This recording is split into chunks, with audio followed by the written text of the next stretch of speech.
Large man moving rapidly. Check out Jeffrey Simmons, meanwhile. This sack, look how quickly he gets to C.J. Oh, my Stroud. goodness. He was off the ball and on the quarterback 2.09 seconds from snap to sack. It's the fastest in the league of the last 2 seasons. This started the Week 4 festivities. Seahawks, Cardinals, Kyler Murray to Marvin Harrison Jr., and Marvin Harrison needed this catch because the first half was disastrous for him.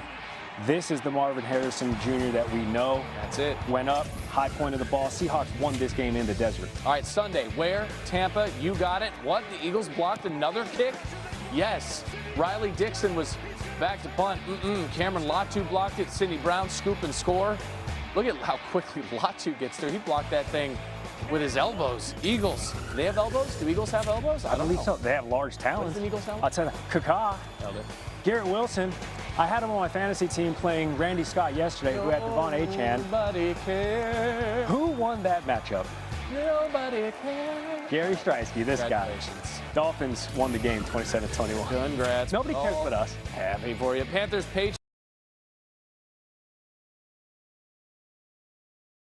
Patriots. Number 5, Marcus Jones, going to field this punt. And Marcus Jones, I thought they had him.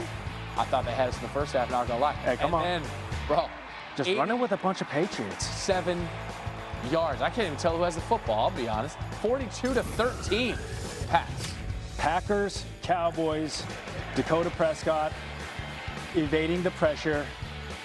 I mean, he only had 9 completions on 40 attempts. This one to Jalen Tolbert, who just used that little piggy, just a little tippity-toe, just a little tappity-tappity-tap, just a little boop, boop, boop. Game ends in a 40-40 tie, though. That's brutal. Number 3, Bears and Raiders. Raiders attempting to go ahead 54-yarder to win this thing, and it's blocked. Josh Blackwell came through. He said we got close on the first 2. I was going to time up the third. He sure did. Bears. Hear that, Ed? Bears. Now you're putting the whole station at risk. Hey, from Bears to Jags, Brock Purdy. He even won to Ricky Pearsall. Falling down. Just a little scoop it. Just a little scoop. Just a little boom, right in the bread basket. Do you have a bread basket? Do I have a bread basket? Dude, it's sourdough. Come on. Love it. Number 1, Cole Bishop intercepting a little New Orleans homage to Philly. That thing was intended for Spencer Rattler, but Chris Olave now has an interception on his stat line for the season as that thing was picked. Cole Bishop, first of his career, somebody get that football. It's a cold world, you know. All right, those are the top plays. This is the top moment. What's this? Who's this little guy? What is this? I'm an uncle. My sister and her husband, Klaus, had their first child. This is my nephew, Klaus Gary. So they're in the Netherlands. Yeah. Yep. His middle name's Gary. It is. And now, if I'm an uncle, that means you're the funkle. I'm the funkle. But you're already an uncle, so give me some tips, dude. Wait a minute. Okay. Give me some tips, How dude. do you feel about day drinking? No. So here's the thing about being a funkle. Here you go. Gotta have one sooner or later. Get to say yes. Every day is a yes day. Beers, or cigarettes, whatever. Well, at a certain time. Okay, got it. Understood. Like toys, candy. I could do that too. What is it? They're overseas in Europe. He's clearly a Broncos fan. So strudels. Yes. Right? What are Tyson Kreiners. Yeah, sure, those two. Klaus knows what those are. We joke that they're not making Broncos new fan. Garys, that the Gary name is outdated. We got a new one right here. Get Up is next. That's my nephew. Good morning. It is time to get up with Monday Night Mayhem in Miami. Dolphins win but lose a star, while the Jets lose their season. Still in September. Meanwhile, is the brotherly love lost in Philadelphia? If these birds keep bickering, can the Eagles really continue to fly? Plus, I'm going to say something about the way Sunday night's overtime ended that you're not going to like. But that doesn't mean it's because I'm not right. All that and more as we get up with you starting right now. Let's go. Let us all show some respect. Sal Palantonio, fresh off his 30th anniversary at ESPN, is with us this morning. Delighted to roll. I wish I had a better highlight to show you, Sal, to start, but what I have is the Jets and the Dolphins from last night in Miami, a battle of beatens. They were both 0-3 coming in. Tua and the Dolphins taking on the Jets. So the Jets down 3-0. They march right down the field, running the ball with power. They look great, and then they fumble inside the 1. I was smiling for you, Greeny. It looked optimistic. This is the Jets that we imagine, a tough running game. We're going to play good defense, not make mistakes. And they turned it over, and it all fell apart. Back the other way. This is on a 4th down play. How about this catch from Darren Waller? Darren Waller, welcome back to the NFL. It has been a while. 2023 was his last touchdown. Getting in the end zone on 4th down at that, Greeny. Now, the earlier fumble you saw from the Jets was the first turnover the Dolphins had caused all season.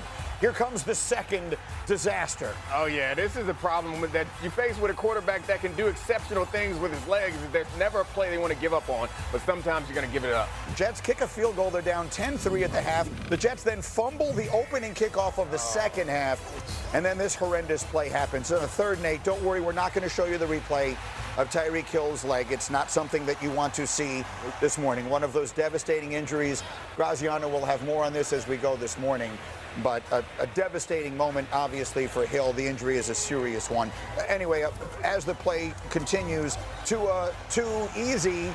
Darren Waller, second touchdown, Dolphins up 17-3. And then just when it looks completely over, ensuing Jets drive, going for it on a 4th and 1, Justin Fields doing something that not too many other human beings could do. Yeah, I think this is what he had in mind when we had the fumble earlier. He has this level of athleticism and this capability to get the fans a little excited. He had over 340 total yards of offense. Dolphins respond with a touchdown. Jets down 24-10. Garrett Wilson, touchdown catch, but hold on. Is this offensive pass interference? Absolutely. Ask 2 DB? Yeah. Come on, Greeny. Call that more often. You can't push off. Horrible call. 24-13. The Jets now down 2 touchdowns, and it's Fields. For reasons known only to them, the Dolphins single cover Garrett Wilson. That's a bad man. The other catch that didn't count, this one was even more impressive. Look at the feet right there. That is unbelievable. Garrett Wilson. Oh, he didn't need to push off. Jets go. Jets go for the 2. They get it, so it's 27-21. They need an onside kick. And those almost never work, and here's one example of that. And so the Dolphins, on a night where they lose Tyreek Hill to a terrible-looking injury, keep their season alive. They win it by a score of 27-21. Let's start with the most important storyline here. Dan, what do we know about the injury to Tyreek? Yeah, as Adam Schefter reported this morning, multiple torn ligaments, including the ACL. In addition, he dislocated his kneecap. So when they rush him to the hospital, because that can also mean artery damage, nerve damage. They have to assess what it is. So he'll have surgery today to repair those ligaments. His season's obviously over, and his future in Miami in doubt because obviously the contract situation, he may have not been there next year anyway. Devastating injury, obviously. What else is there to say? Right, yeah, I mean, I think it was exciting for this team to get their win, but it's tough considering the rest of the season without what seemed to be their best player. So, yeah, it's a sad situation down there, but they should celebrate this win. It was a game last night where we went into it saying one of these teams' season is going to be over. That team proves not to be the Dolphins. It does prove to be the Jets. And, Sal, when you consider how badly they played, or you want to play the soundbite here, we'll play. Breece Hall afterwards, I think, spoke for everyone when he described the Jets' performance by saying this. It's a tale of, 3 out of our 4 losses. Teams will shoot themselves in the foot, and we come back and shoot ourselves in the head. So you can't win. So there you have it. So what do we say? We really didn't expect in week 4 that Aaron Glenn's team would be this undisciplined. We thought that by this time that they would be not making the kinds of easy mistakes that are avoidable, even for a young team that's got a new quarterback and a new head coach.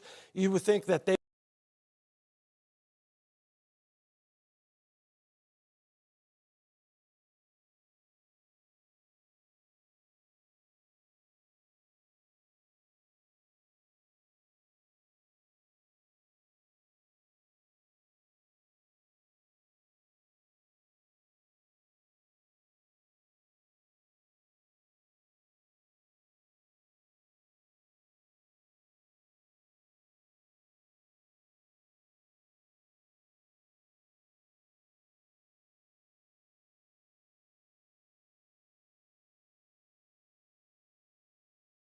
Of one play, but yeah, the penalties, the pre-snap stuff, it just If he scores there, which is entirely possible, yes, the game could feel totally different. Now the Jets are in control of the game. They can keep running. I don't know. It's just amazing how it flipped. And Graz, I think to your point, we always talk about the coaching. And one thing Aaron Glenn has talked about is having referees at practice, talking about minimizing the penalties. Once you go out there on the field, they fumbled 2 kickoff returns so far in this season, and there's pre-snap penalties. To a certain extent, Nick, you know this, for the players, you got to step up now when the lights come on and show up and perform the way you've done in practice. Yeah. I guarantee you those coaches are going there on Monday and like, guys, we did this play on Wednesday, Thursday, and Friday, and we get to Monday night, and now we're making the same mistake. That's the thing about football is it's a couple plays here and there will make the whole game feel a whole lot different. So, like, Greeny, I think it's fair. A little bit of your fan is showing when you talk about the toughness. I think that they're undisciplined, but it's nothing about the way that they perform in that game that made me feel like this team wasn't tough. Like, they didn't fold it up. They didn't give up. They just make a lot of mistakes and are kind of sloppy.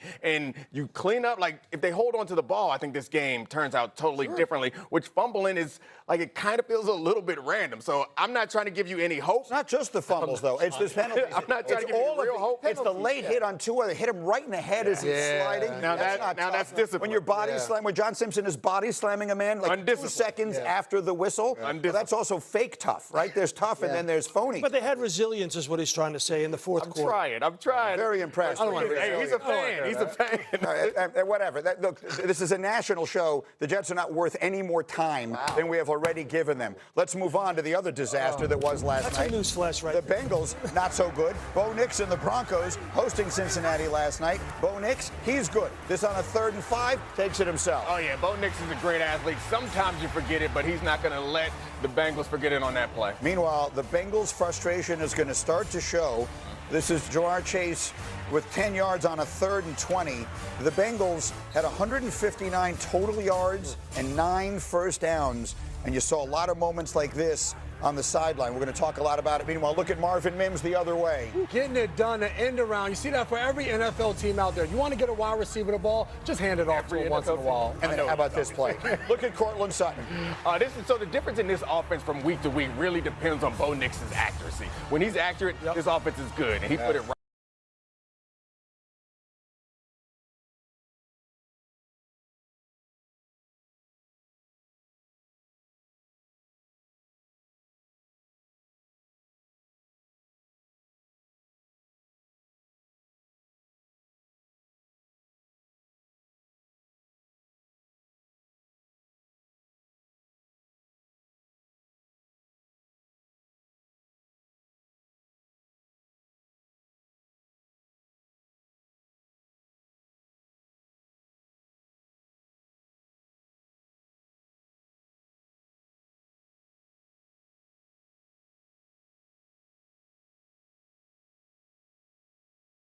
And then another one, he said, I play with passion, #WhoDay. So I turned to someone who might be able to decipher social media. What's he trying to say there? I mean, that he plays with passion and he's still part of the team. Like the Who Day, like he's still committed. I think you see, this is social media in general. It's like you get access to a lot of voices that you probably don't need access to. So he's probably responding to people who he should not be caring what they have to say. Right. Like there's nothing specific. Yeah, there's nothing specific that he was reacting to. So like I don't make too much of it, but it feels pretty unstable there right now. Here's the thing. I use this word advisedly. Let me make as clear as I can that nothing that happens in a football game, with almost no exception, is an actual catastrophic event. But within football perspective, when you lose your franchise quarterback, one of those guys that literally everything is built around for the season in week 2, that's a catastrophic event, and that's what you were seeing in Cincinnati now, and the fallout of it is going to be fascinating. Their season is quite obviously over as far as anything they were hoping to accomplish realistically. Now the question is, how do they keep it together? Well, the bottom line is it's 2 things, right? It's about the Bengals. It's also about the division, within the division. What's the fallout, right? For the Bengals, when you lose your starting quarterback, things shouldn't completely fall apart. You should have a plan, right? You're in week 2 now of this, and you shouldn't get waxed on Monday Night Football. I mean, the Broncos are good. We understand that their defense gets after the quarterback. We got all that. We get it. But you shouldn't be completely falling apart. But the other thing is the beneficiaries here, Pittsburgh Steelers. Yes. Baltimore Ravens. Yes. It gives the Steelers the driver's seat in the division. It gives the Baltimore Ravens hope that they can figure out a way to get back into the playoff picture. To me, I look at all of it, and as we're watching Jamar Chase and T. Higgins, like, that's just what we live in right now. The quarterback's not out there. We're going to show the wide receivers who are doing nothing in the game as much as possible. And the hard part about this, when I played in the league, people would always ask you all the time, who's the best wide receiver you had to cover? It didn't matter because it depended upon who the quarterback was. Right. I know they love Jake Browning, but the truth of the matter is this team all falls on the back of Joe Burrow, and he's not going to be there. I think they felt like they could plug in Jake Browning like they did when Burrow got hurt 2 years ago and have a representative offense. And you know, he's been with their program. When we talked about, oh, would they trade for Kirk Cousins or somebody else, I was like, no, Browning is the guy that they believe in.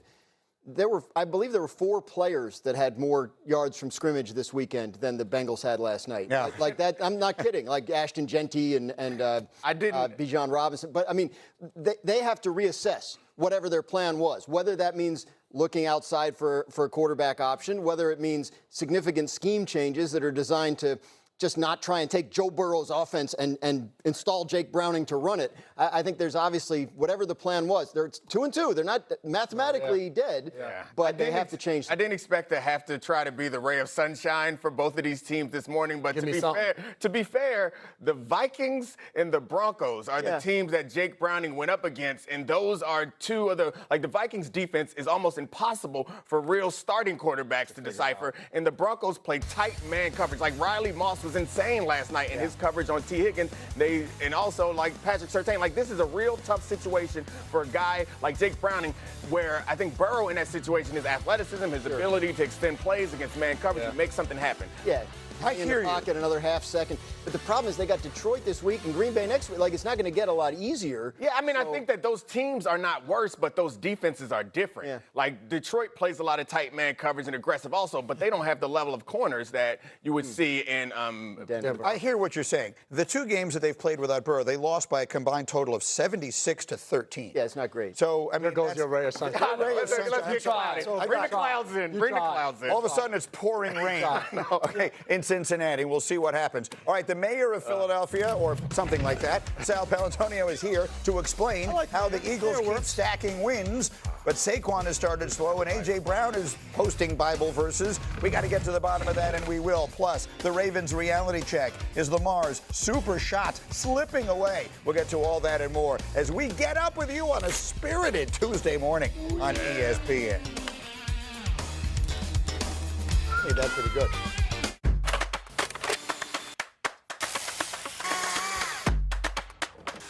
Do it all with Steel Battery. Now is the best time to save big on over 40 hardworking Steel tools. Hurry into your local Steel dealer or shop online.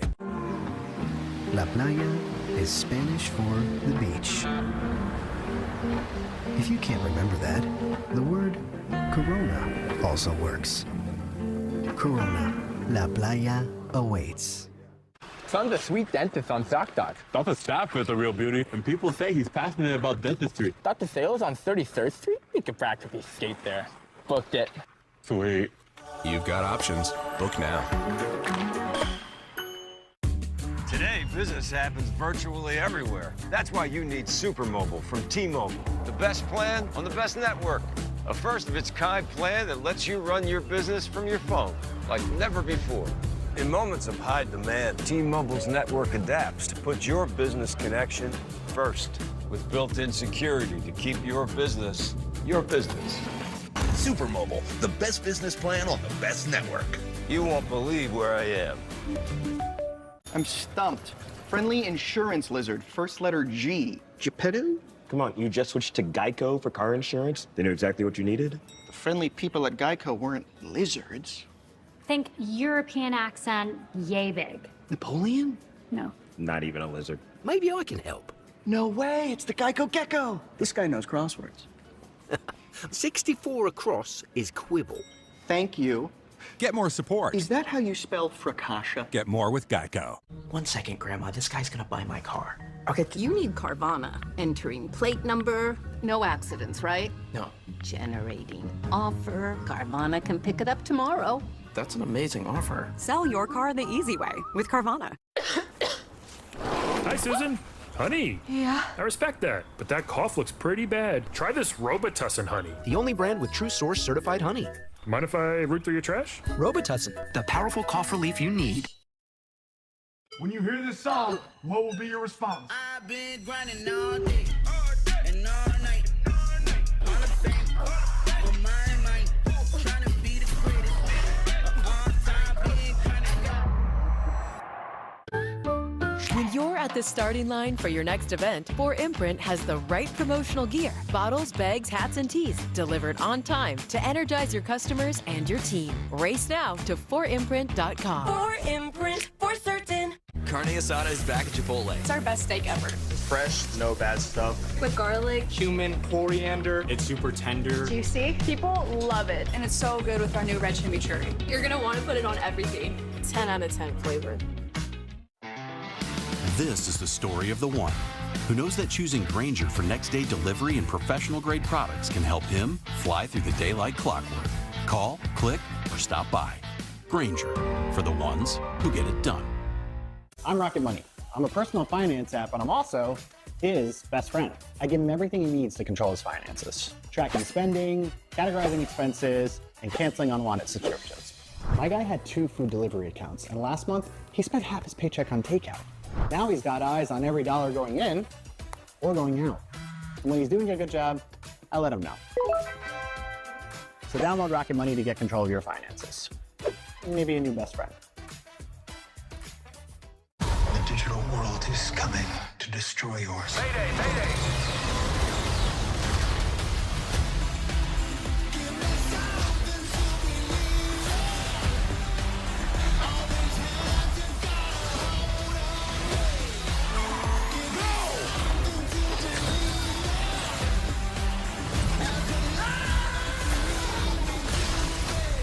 It's time.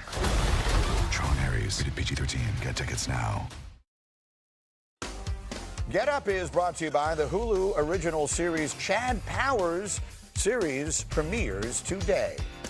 All right, with last night's action, the Week 4 in the NFL is now behind us. So let's do awesome, awful, awkward. Dominique, tell me something you saw that was awesome. Oh, I love all interceptions, especially when the end result is a big man running with the ball. Dexter Lawrence. Go, got that Dex, pick. go. Get it. You can make it. Oh.